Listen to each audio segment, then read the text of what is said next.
Welcome to Medicare Industry Insider. I'm Rachel Brandmeier. And I'm Jalen Jackson. And today we're going to do a very special 2024 client edition. It's going to be over client experiences.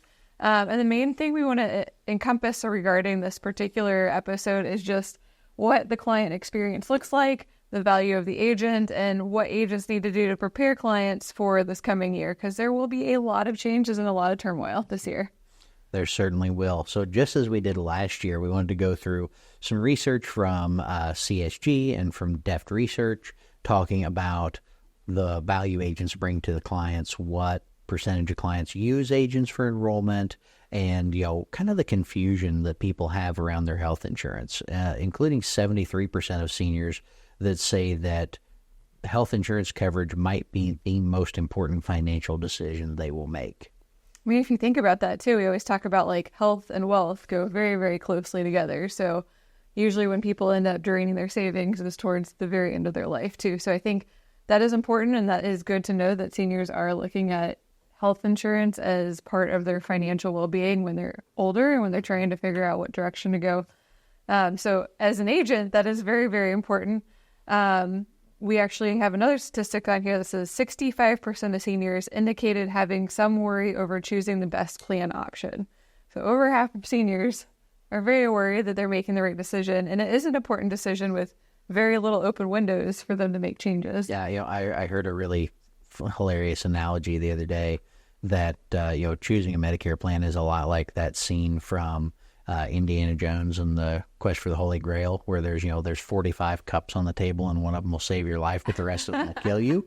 And for a lot of seniors, I think that's how it can feel. You've got so many people, calling you, emailing you, texting you, sending you stuff in the mail. So many people trying to influence that decision and not knowing whether or not you are making the correct one can be really overwhelming. And that's why 72% of members really prefer to consult with an agent who can tell them the pros and cons of different plans, but not which one to pick. Yeah. And I think that goes hand in hand into like the next statistic, which is 87% of agent users agree that their agent considered all of their senior health needs. So that is really neat that, and it does show the value of an agent too. In fact, like you're looking at one of the most important financial decisions that they will have in their life, something they're very, very worried about. And in addition, that they value agents' feedback and helping them find that cup that actually saves them and doesn't kill them. So yeah. Well, and I think, there's obviously a lot of conversation that goes on every year about, telephonic sales versus in-person sales, independent agents versus calling an 800 number. And the data does show that by and large, people do have a more positive experience or indicate more positive feelings with an independent agent that meets with them in person or locally, rather than say someone on an 800 number. Things like that. Do you agree that the agent was not pushy, or that they listened to you, that they were knowledgeable about Medicare, that they convinced you to keep your current coverage rather than changing? Things like they bothered to check if all your doctors were in network. And again, not that the telephonic agents were doing a bad job of that, but satisfaction with an in-person independent agent was higher than it was for telephonic sales. 100%. We actually are seeing a lot of that, I think, between post-COVID and just different ways that people have historically talked with agents, like door knocking or phone calls. I think people are more comfortable knowing that they're going to an agent that either was a referral of a person they already knew, or has an office that they can go see. So there's a lot of different aspects that go into playing, like why they have that emotional feel of being more taken care of by an actual independent agent versus like an 800 number. So a lot of that came into play. And then in addition to that, clients said that 46% of AEP agents made sure that members knew how to fill out their medications, and 38% of agents made sure they knew how to schedule their first appointment. This is specifically talking about agents, not the 800 number agents, but that was important to note because it did compare it against carriers in the initial statistics, and it was showing that they valued the agent helping them do that more than the carrier that the agent bothered to ask versus the carrier didn't. Sure. So, Yeah, and I think, definitely a lot higher level of satisfaction in an agent providing assistance understanding coverage than the carrier helping them understand that, which is, of course, great for agents. Of course, never tend to recommend the first client call be to a carrier. You always want them calling you, returning to you as that expert source of information. So, definitely a good thing to reinforce. But I will say, of those statistics, probably one of the concerning ones to me is that, less than half of agents are making sure members know how to fill those meds, and barely over a third are making sure that they know how to schedule appointments. Those are two critical aspects of using someone's coverage that you're helping them get set up with. So as exciting as gym memberships and, ancillary benefits, over-the-counter, Meals on Wheels, whatever it is, as exciting as all those things are, you're just making sure someone knows how to find a specialist, how to fill their meds at a new pharmacy, whatever the case may be. Don't forget that those core benefits are the things that really matter when it comes down to it. And I'll share a quick story about that because it was impactful to me. It was a person I was talking to who was turning 65 and I guess had a family member who had some colon cancer and had been recommended to get a colonoscopy. Yeah. And I was going through over just how Medicare works, what coverage was there, and then casually mentioned, because I always do, just all the preventative services that are available to them and that they have that free doctor appointment, the welcome to Medicare wellness visit, and that, colonoscopies were part of the preventative care. And he literally started crying. And that was probably the most pivotal, shocking thing. I was like, oh, wow, agents are really valuable, because he then shared with me that it was going to cost him about $8,000 to do a colonoscopy with his group plan. And by waiting, I think it was a month and a half maybe. So he was going to consult with his doctor to see if he could push that appointment back. But just by having that extra little bit of time to push it back, it was going to save him $8,000 to have a preventative service taken care of. So helping him understand how the product works, and then helping him get that first appointment, advising them how to schedule everything with Medicare, literally was so impactful. So again, it goes back to a financial decision. It was $8,000 he saved, but got a lot of referrals from that particular client afterwards. But it is kind of interesting how just helping them use their plan and understanding what they're getting is so pivotal, and retention and referrals on top of that. We mentioned a little bit about carrier versus clients, but 65% of clients were extremely satisfied with their agents helping them understand the coverage. Compared to the carrier, 48% were extremely satisfied with the carrier helping them understand. So that was interesting statistics, looking at the difference between the relationship they have with a real person that's maybe sitting across the table from them versus a carrier, and what they see that value being. Yep, absolutely. And I think another kind of interesting thing to note from that study was client retention. So looking at, again, kind of back to the e-broker call center agent compared to a traditional independent agent, just looking at client retention for those mega call centers, publicly traded entities, retention's around 2.5 years on average, versus with a traditional agent, independent field agent, closer to almost 5 years retention. So definitely a huge difference in those retention numbers, which of course can lead to greater profitability, greater long-term staying power as those clients stick around longer. Yes, it just shocks me, the almost double the time period, which you mentioned 2.5 versus almost 5. So it is another thing to think about if you are doing, even if it's an online virtual appointment, if you're using leads to supplement your income and taking in incoming calls or something like that, just making a note of, did I get this client via, a lead that came in, or was it an in-person meeting? Maybe looking at retention plans, just making sure that you've touched that person you worked with virtually. Yeah. If they were just a random lead that came in, a little bit better, just so you're not losing that, twice as long client lifetime value you got there. So just something else to keep in mind. Well, and I think going into this year, looking at trends for this AEP this fall, it's going to be a time where this value of an agent is going to be put to the test, maybe more than it has in the past, with a lot of conflicting things going on this year. I think one of the big things agents should make note of is it is an election year, regardless of who you're rooting for in that election. I will say that it's going to result in a lot of non-Medicare related noise in the media. As annoying as Medicare ads are, they do a lot of our job for us by reminding folks that AEP is a thing, that it's time to make a change, time to make a decision, time to look at your plan. All those national advertising campaigns are actually very beneficial to local agents in a way, because it reminds clients that, hey, I should probably call my agent. That is likely to be a little bit reduced this year. As we know, carriers will tell you, anyone will tell you that they can flat get priced out of the market for media buying during an election cycle, especially a presidential election cycle where there's a lot of money flowing around to buy airtime on TV, radio, even mailers. We actually see postal slowdowns during election years in some cases. I even had one agent tell me that he used the word annual election period, and because it had the word election in it on his Facebook marketing, it got flagged and pulled. Yep. So just being aware of not only the noise, but like the terminology, the usage, even like the mailing slowdown if you are doing mails. But yeah, you're completely right. It's going to have a lot of noise this year in terms of just what you can actually get in front of your client about. In addition to that, this has been kind of a long time coming, but we had about a 72% loss ratio during COVID. So during 2020 for all of the Medicare supplement plans, they always shoot for around 80% loss ratio, claims loss ratio.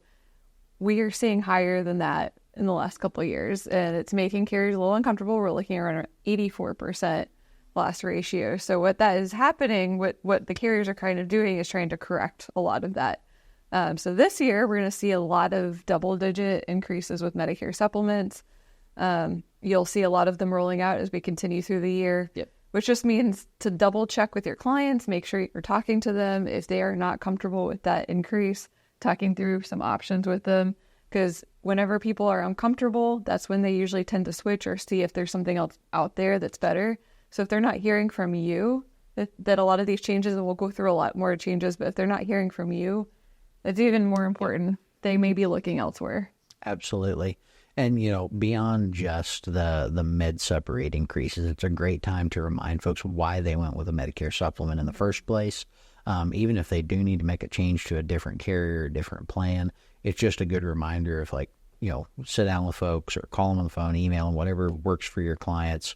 Remind them why they chose the path they did. If they want to re-examine and look at going down the MA route, something like that, make sure they know the risks, the rewards, the opportunities, the trends, the safety, safeguards in place with things like trial right. It's going to be a huge year for change between these heavy rate increases on the med sup side and all of the changes with Part D, whether that's on an MAPD that includes drug coverage or standalone drug plans.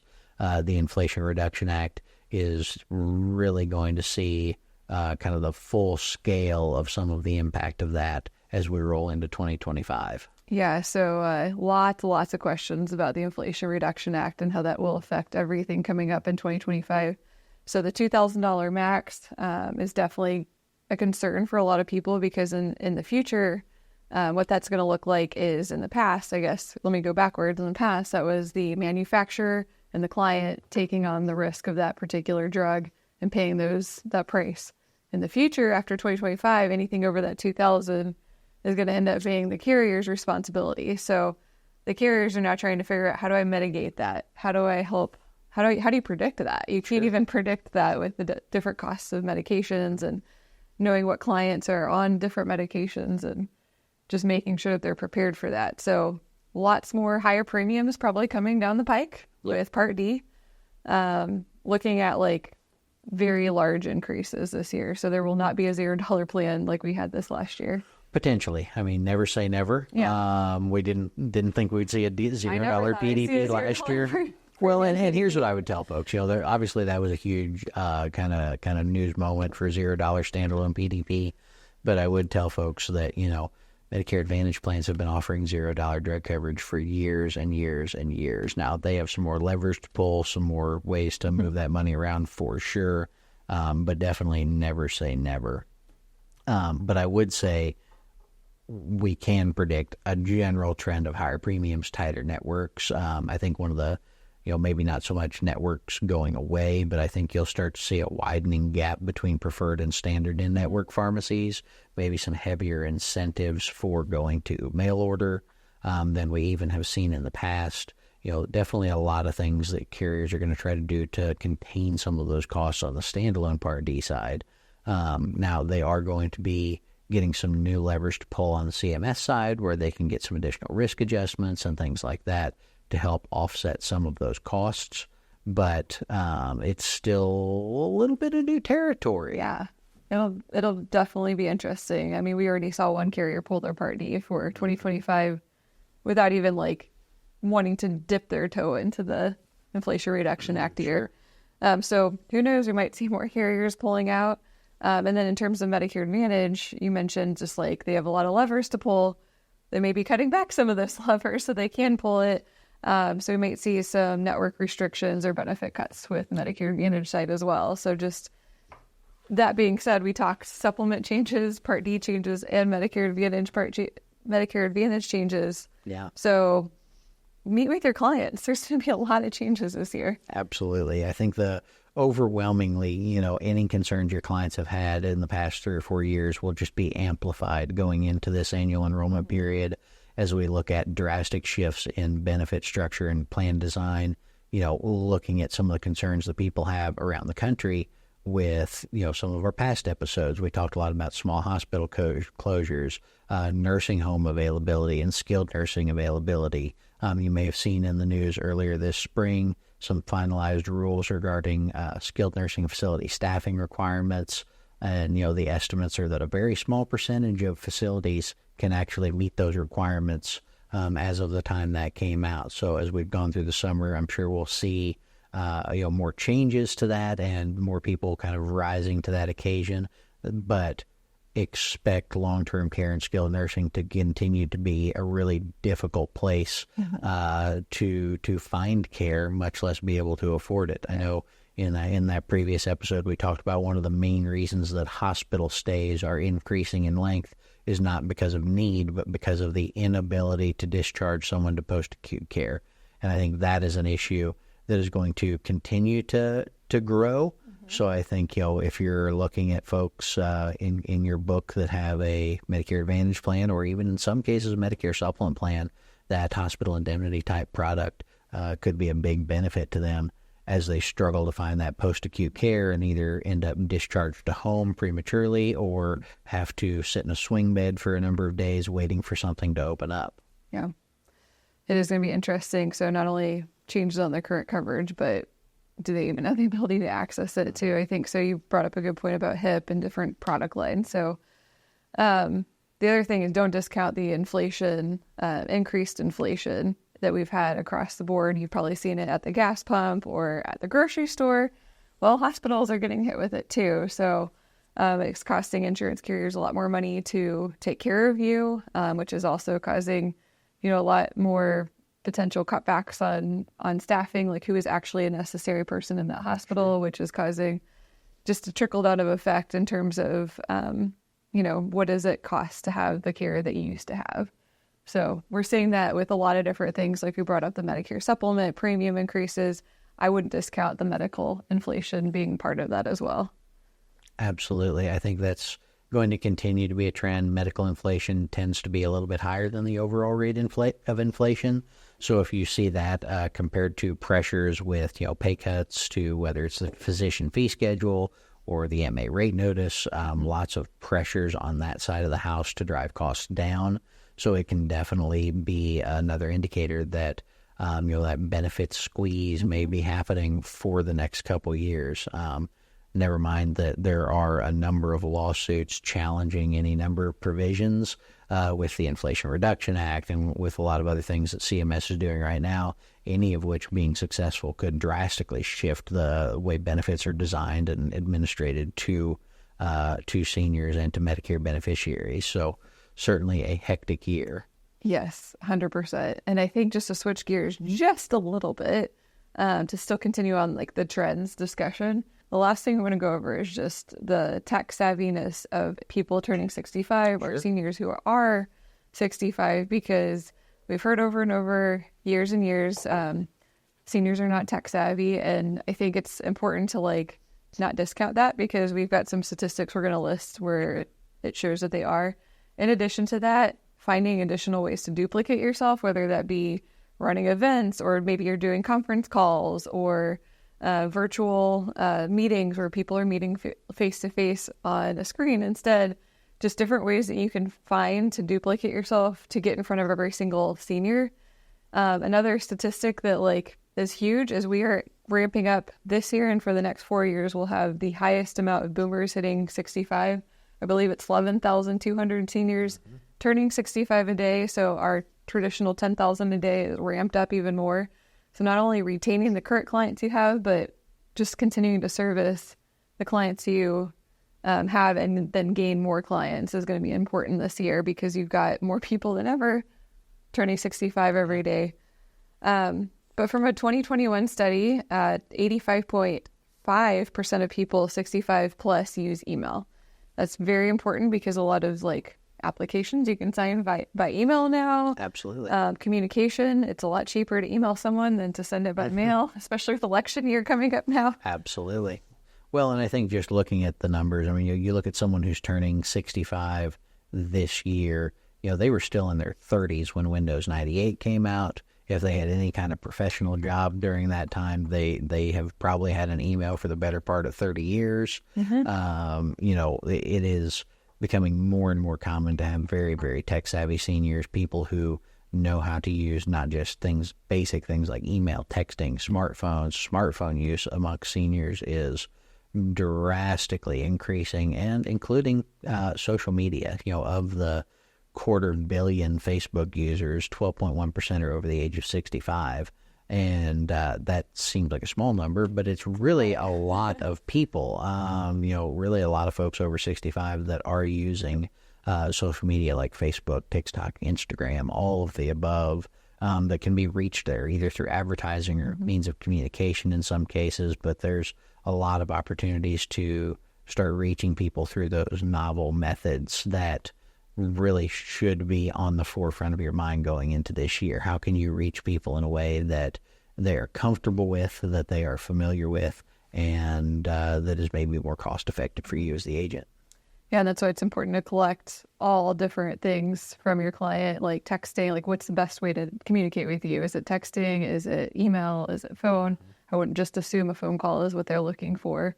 In addition to that, just making sure that you've gotten communication methods noted on your CRM, not discounting, like not asking.